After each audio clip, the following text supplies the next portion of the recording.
Hello everyone, welcome back on my channel once again. आज हम discuss कर रहे हैं इकोनॉमिक्स 12th सीबीएसई का सिलेबस। सबसे पहले हम जो है यहाँ पे ये देखेंगे कि हमारे पास जो क्वेश्चन पेपर है वो कितने मार्क्स का आएगा एंड प्रैक्टिकल कितने मार्क्स का होगा। देयर आर टू वेज, एक तो हमारे पास प्रोजेक्ट होएगा, दूसरा होएगा थ्रेटिकल। थ्रेटिकल आपका 80 मार्क्स का होएगा एंड जो प्रोजेक्ट वर्क है वो आपका 20 मार्क्स का होएगा, जिसमें आपकी फाइल प्रिपेयर की जाएगी और उसमें से वाइवा लिया जाएगा। और जो रिटन पेपर है वो आपका 3 आवर्स का होगा। इसमें हमारे पास 2 पार्ट्स हैं। तो जैसे आपके पास 2 यूनिट्स होंगे, एक यूनिट आपके पास होएगा माइक्रो इकोनॉमिक्स का एंड सेकंड होएगा आपके पास इंडियन इकोनॉमिक डेवलपमेंट का। दोनों को मिला के 40 मार्क्स का पेपर आएगा और 20 मार्क्स का आपका प्रोजेक्ट वर्क होगा। अगर मैक्रो इकोनॉमिक्स की बात करेंगे, उसमें से national income and related aggregates जो हैं उनमें से 10 मार्क्स का क्वेश्चन पेपर आएगा और मनी एंड बैंकिंग में से 6 मार्क्स का आएगा। Determination of income and employment उसमें से 12 मार्क्स का आएगा। गवर्नमेंट बजट एंड इकॉनमी उसमें से 6 मार्क्स का आएगा। बैलेंस ऑफ पेमेंट में से भी 6 मार्क्स का आएगा। आगे हम ये भी डिस्कस करेंगे कि इन पांचों के पांचों टॉपिक्स में हमने कौन कौन से कंटेंट को स्टडी करना है फॉर आवर फाइनल एग्जाम। आगे है Indian economy development. Indian economy development में हमारे पास टोटल 3 टॉपिक्स हैं। First one is development experiences and economic reforms since 1991, ये 12 मार्क्स का इनमें से क्वेश्चन पेपर आएगा। Second is current challenges faces Indian economy, जो चैलेंजेस इंडियन इकोनॉमी में फेस किए जा रहे हैं उनके बारे में पढ़ेंगे। From there is a 20 marks question paper. And development experiences of India, जिसमें हम अदर कंट्रीज़ के साथ जो है कंपैरिजन करके देखेंगे, वहाँ से 8 मार्क्स का क्वेश्चन पेपर आएगा। पार्ट ए में से 40 मार्क्स और पार्ट बी में से 40 मार्क्स, दोनों को मिला के बन गया 80।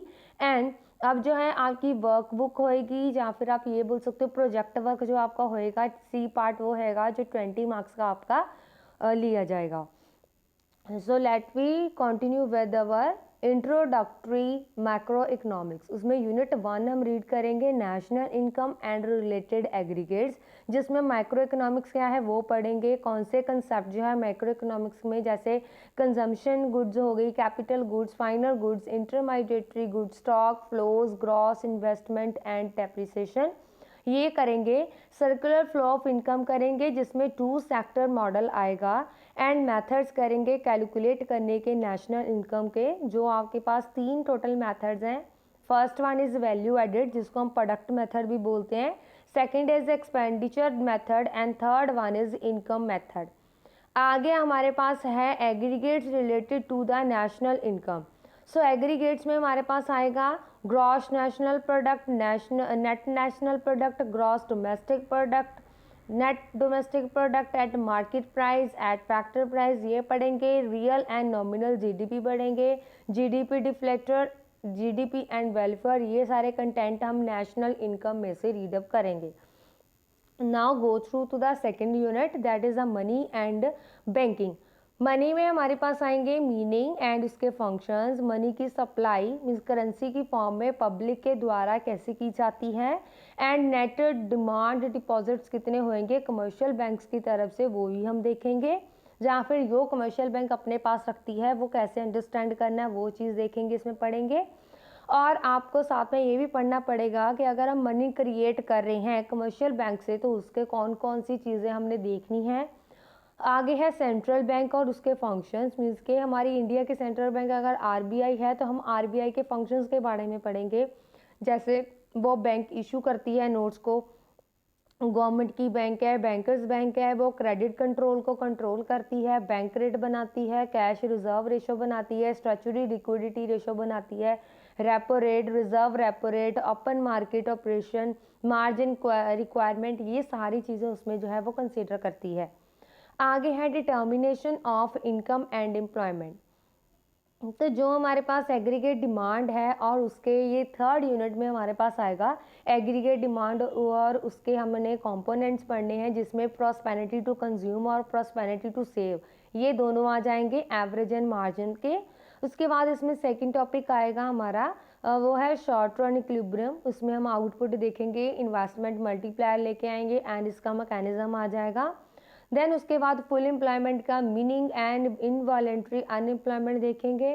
फिर कौन कौन सी प्रॉब्लम फेस की जाती हैं अगर डिमांड असेस में हो जाए, अगर डेफिसिट हो जाए, और कौन से करेक्टिव मेजर्स यूज़ करते हैं जिनके साथ हम गवर्नमेंट जो स्पेंड करिए, टैक्स एंड मनी सप्लाई करिए, उसमें चेंज आ सकता है। आगे हमारे पास यूनिट 4 है, that is a government budget and economy. Government budget में हमारे पास है मीनिंग, ऑब्जेक्टिव और उसके कंपोनेंट्स। गवर्नमेंट बजट में हम रिसिप्ट के बारे में पढ़ेंगे एंड एक्सपेंडिचर्स के बारे में पढ़ेंगे। रिसिप्ट भी हमारे पास 2 टाइप्स की आ जाएंगी, revenue and capital, and expenditure भी हमारे पास 2 टाइप्स के आ जाएंगे, that is revenue and expenditure, capital.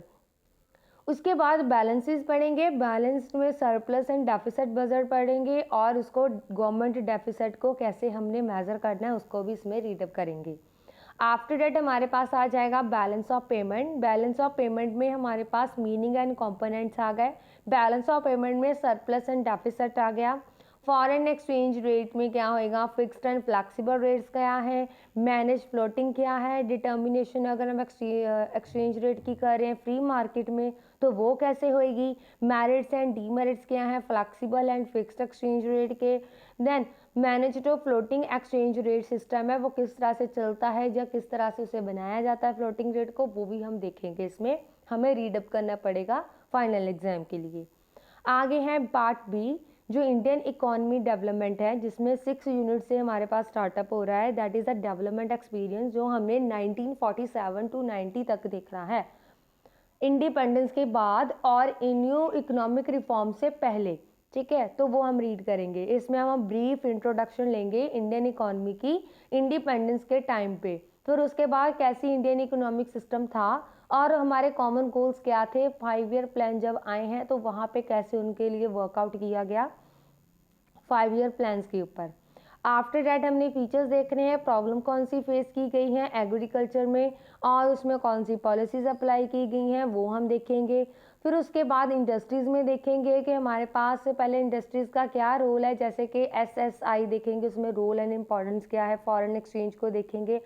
तो agriculture and industries both cases में हमने इंडिपेंडेंस का एम देखना है। ठीक है, और साथ में न्यू इकोनॉमिक पॉलिसी को भी रीड करना है। तो जो हमारे पास आएगी उसके लिए लिबरलाइजेशन, ग्लोबलाइजेशन, प्राइवेटाइजेशन, जो LPG पॉलिसी है उसको कैसे हमने मतलब कैसे वो एग्जिस्टेंस में आए, क्या क्या उसके बेनिफिट्स हुए, क्या क्या चेंजेस आए, वो सारे रीडअप करने पड़ेंगे आपको। और जो डीमोनेटाइजेशन हुई है उसका कंसेप्ट क्या था और GST क्या है उसका क्या कंसेप्ट है वो भी हम इसमें रीडअप करेंगे। यूनिट 7 में क्या आएगा आपके पास, जो करंट आपके चैलेंजेस इंडियन इकोनॉमी में फेस किए जाते हैं वो कौन कौन से हैं। पहला है ह्यूमन कैपिटल फॉर्मेशन, कि हमने कैपिटल फॉर्मेशन कैसे करनी है ह्यूमंस की, जिसमें हम हाउ पीपल बिकम रिसोर्स, कैसे हमारे लिए लोग जो हैं वो एक रिसोर्स बन जाते हैं, ह्यूमन कैपिटल का क्या रोल है इंडियन इकोनॉमी में वो देखेंगे, और किस तरह से हम एजुकेशन सेक्टर में इंडिया के ग्रोथ कर सकते हैं ह्यूमन कैपिटल फॉर्मेशन के साथ। अब रूरल डेवलपमेंट में क्या है, कौन कौन सी इश्यूज वहाँ पे जो है रेज हो रहे हैं रूरल डेवलपमेंट में, क्रेडिट एंड मार्केटिंग रोल क्या है, कोऑपरेटिव क्या कर रहे हैं उसमें, एग्रीकल्चर के कैसे डिवर्सिफाई कर रहा है, ऑल्टरनेटिव फार्मिंग जिसमें ऑर्गेनिक फार्मिंग आ जाएगी विदाउट जो है केमिकल फर्टिलाइज़र के बिना जो हमारी फार्मिंग होएगी वो किस तरह से होएगी।